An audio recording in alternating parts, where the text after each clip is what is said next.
Bung Aka, case ini bagaimanapun juga tadi ada kerangka hukumnya. Kerangka hukum tadi Anda sudah bercerita juga bahwa ini sebetulnya bukan delik aduan absolut tapi pidana umum. Nah, tapi kita juga paham bahwa eh, bukan pendapat saya pribadi, tapi saya melihat di banyak medsos ada istilah no viral, no justice, itu kan. Itu bukan pendapat pribadi, saya bisa setuju bisa enggak. Dan tapi kita juga melihat bahwa banyak sekali kasus yang kemudian diberitakan di media atau viral lah, itu kemudian cepat sekali dilakukan upaya penegakan hukum dan kita harus patut mengapresiasi Polri dalam hal itu. Tadi pagi saya baca ketika kesini saya membaca bahwa orang yang misalnya ya melindas mahasiswi Unpad di gang akhirnya ditangkap. Itu karena viral. Kemudian ada seorang katakanlah pengurus pesantren di Pati juga walaupun sudah melarikan diri ditangkap. Itu menurut saya karena ada atensi publik. Nah, dalam case ini apa yang harus kita lakukan, Bung Aka? Apakah kita harus terus mendorong Polri atau ya sudah percaya begitu saja? Ya, yang harus kita ketahui bahwa hukum itu ada di bawah kendali otoritas politik. Jadi adagium kedaulatan hukum itu sebenarnya ada dalam tataran konstitusi, teori, tetapi dalam aplikasi tetap otoritas tertinggi adalah otoritas politik. Karena norma hukum satu hal, sementara kebijakan penegakan hukum itu tunduk pada kebijakan politik. Kalau dikatakan no viral, no justice, yang sudah viral pasti cepat diproses, enggak juga, tergantung motif kekuasaan seperti apa. Contohnya ijazah palsu, udah setahun lebih nih, gitu-gitu doang, bolak-balik saja, berkas sudah segini. Kenapa? Karena ada kehendak politik yang punya target yang berbeda dengan masyarakat. Kalau masyarakat kan ingin kasus itu segera terungkap, yang palsu ya jelas palsu, yang asli ya segera asli, kalau memang asli tapi ya. Tapi kan kita membaca, target politiknya adalah menekan kelompok-kelompok yang meneliti ini palsu agar dia melemah, berdamai, dan soan ke Solo. Dan itu sudah terbukti beberapa bisa dijatuhkan dan akhirnya mengakui itu asli. Bukan karena penelitian, bukan karena putusan pengadilan, tapi karena kalah dengan ancaman.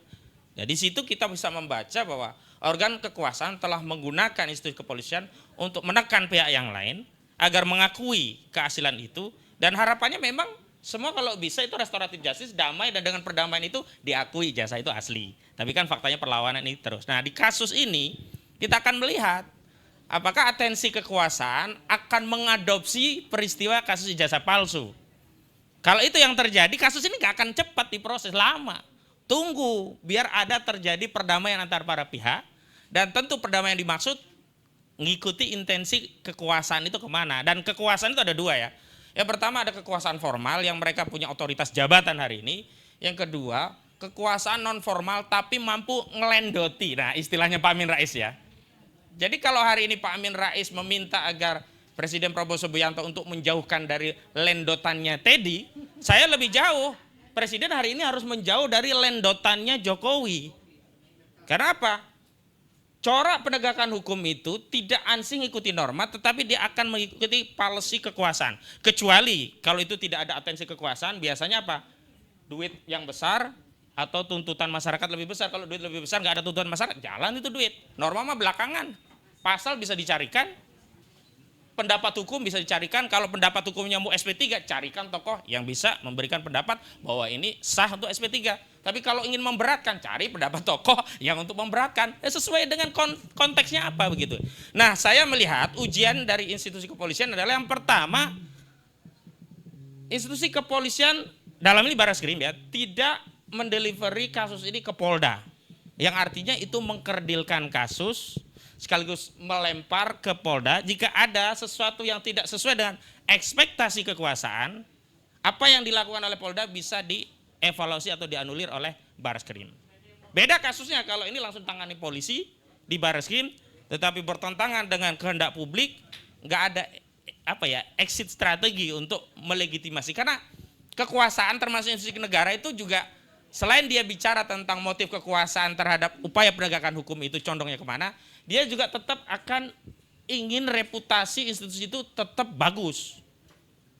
Jadi nggak mau juga dia mengorbankan reputasi. Tapi dalam kasus ini saya sudah melihat tidak bisa mengambil dua-duanya. Reputasi tetap ingin dianggap baik, tapi penegakan hukumnya condong pada atensi solo, misalnya demikian. Harus tegakkan, nggak bisa kemudian mengulur-ngulur waktu ya, sehingga nanti akan ada proses kasus ini dihentikan, bahkan apalagi mengambil modus di kasus jasa palsu diselesaikan dengan restoratif justice, karena memang di KUHP yang baru itu dimungkinkan ada restoratif justice.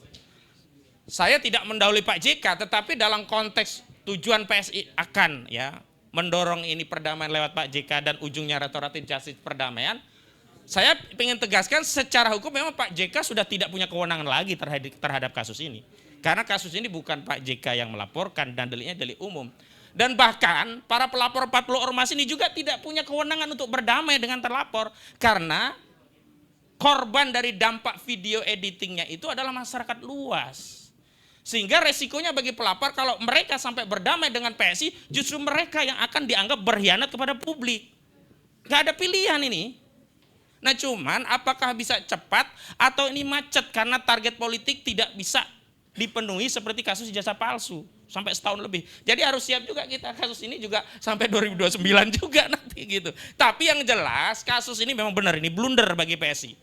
PSI telah bunuh diri karena apa? Ini pasti akan menggerogoti elektabilitas PSI. Padahal sekali lagi, kalau dalam konteks politik itu ada dua hal yang berbeda. Pertama tentang bagaimana calon itu bisa dicalonkan, memang kendalinya ada partai. Tapi pemenangan calon itu partai tidak terlalu signifikan, justru relawan untuk opini dan sebagainya. Makanya ketika partai mengusung capres, dia masuk pemilu pilpres itu bersamaan, maka partai itu cenderung tidak terlalu sibuk untuk mengkampanyekan capresnya, tapi lebih kepada caleg-calegnya. Kenapa? Dia ada kepentingan yang terbelah. Apakah caleg dulu daripada saya ngampanyein pilpres, partai saya nggak lolos parlemen, rugi di saya. Tetapi kalau relawan bisa gaspol.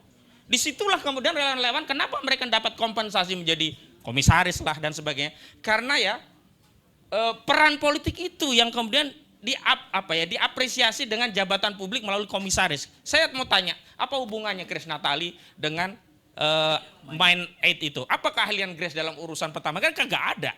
Apa urusannya Ade Armando dengan listrik? Memang kalau Ade Armando berkomunikasi, listrik langsung tersengat naik ya 220 volt jadi sekian volt gitu.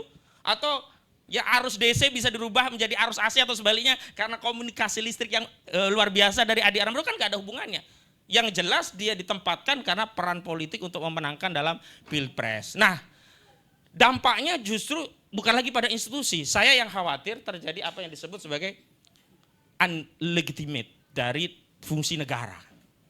The false state. Negara gagal diantaranya tidak mampu menegakkan norma yang itu diakui bahkan diyakini sebagai kebenaran. Nah kalau norma-norma hukumnya itu sendiri terdelegitimasi dari tindakan aparat yang selalu saja tidak menegakkan norma sesuai aturan tapi berdasarkan kehendak kekuasaan dan sebagainya, dampaknya nanti orang bener, nanti kalau ada konflik di tengah masyarakat nggak usah lapor polisi lah, kita selesaikan saja.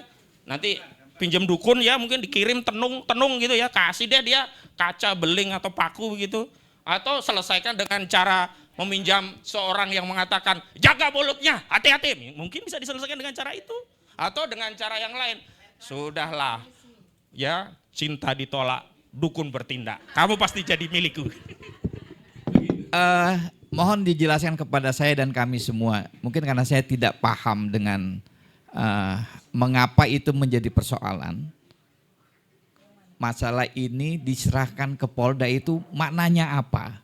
Mengapa itu Bung Aka begitu concern? Bacaannya seperti apa sih Bung? Ya, dari sisi kewenangan memang bisa ya dilakukan penyidikan oleh Polda maupun Polri.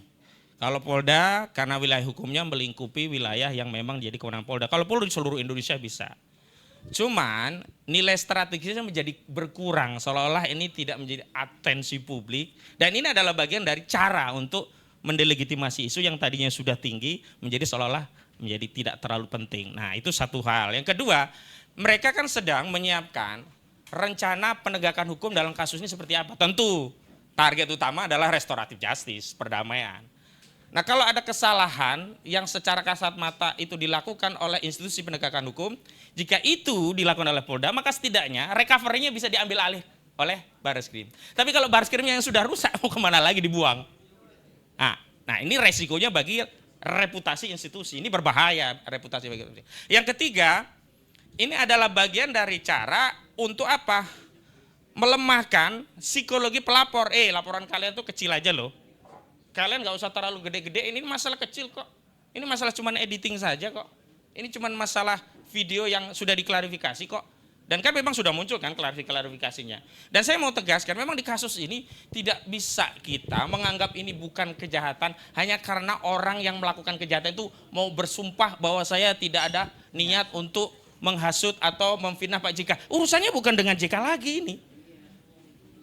Dan keterangan orang yang bermasalah itu tidak bernilai karena kalau ya keterangan sumpah itu sebagai bukti bahwa dia tidak melakukan kejahatan, enak saja orang ya, saya nggak niat mencuri kok. Padahal dia sudah mendongkel jendela malam hari pukul 2 malam. Lalu ditanya, aku nggak niat mencuri, itu jendelanya kurang bener, cuman saya lurusin, tapi pakai linggis. Nggak bisa apa yang disampaikan Ade Armando. Kenapa? Ada teori-teori hukum yang bisa mengkonfirmasi ada niat jahat. Baik dengan sadar sebagai maksud, sadar kepastian, atau sadar kemungkinan. Malam hari, mencongkel jendela, dengan linggis gak mungkin, gak ada niat untuk nyuri. Terus alasannya apa? Oh ini saya mau memperbaiki jendela. Sederhana, suatu kita ini teori di orang-orang hukum udah biasanya. Ada yang disebut dengan sadar kemungkinan. Ada orang mengirim kue tart yang akhirnya yang berdampak meninggal itu adalah seluruh tamu yang makan kue tart. Dia bilang, aku niatnya cuman yang ulang tahun kok mau bunuh dia, enggak semua tamu-tamu.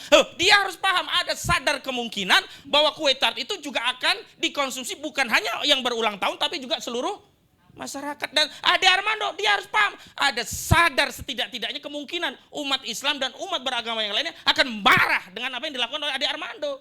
Enggak bisa dia buang badan, oh saya tidak ada niat. Dan memang ya ada upaya mensimplifikasi dan mempersonifikasi bahwa urusan kasus ini hanya urusan Ade Armando, Grace, juga satu Abu Jada dengan personifikasinya Yusuf Kalla. Padahal ini bukan. Karena yang melapor bukan Yusuf Kalla dan objek yang membuat kita semuanya gaduh ini kan seluruh umat publik. Bahkan saudara-saudara kita yang non muslim juga ikut angkat suara terkait ini. Berbeda loh, dulu Ahok saja ya yang hanya satu agama katakanlah begitu, itu juga membuat gaduh dan memang harus sampai ke pengadilan.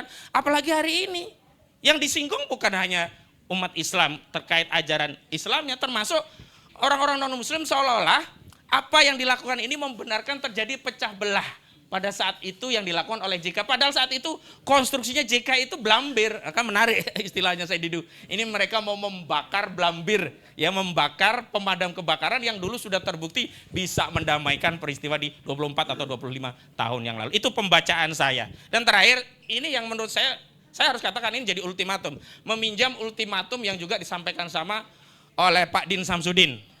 Pak Din kan dalam sebuah acara di Partai Umat mengultimatum polisi jangan mempersoalkan orang yang mengkritik ijazah.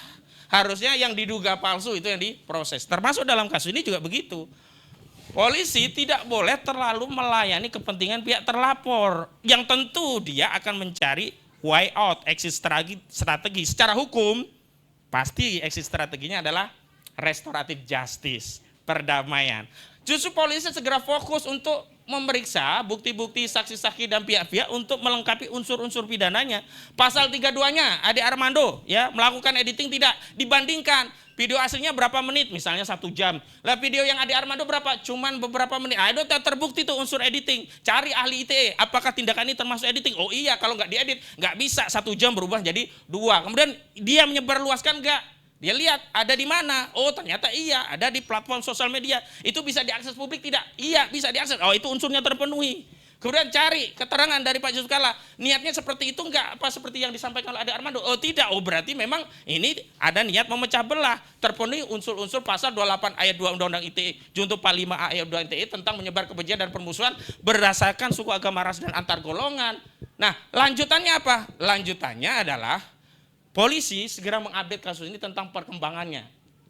Agar apa? Agar kepercayaan publik menjadi yakin polisi tidak menangani kasus Ade Armando CS ini seperti menangani kasus ijazah palsu. Baik. Begitu. Luar biasa Bung Aka ini. Kayaknya kita kalau punya kasus hukum minta beliau jadi lawyer ini. Ya kan?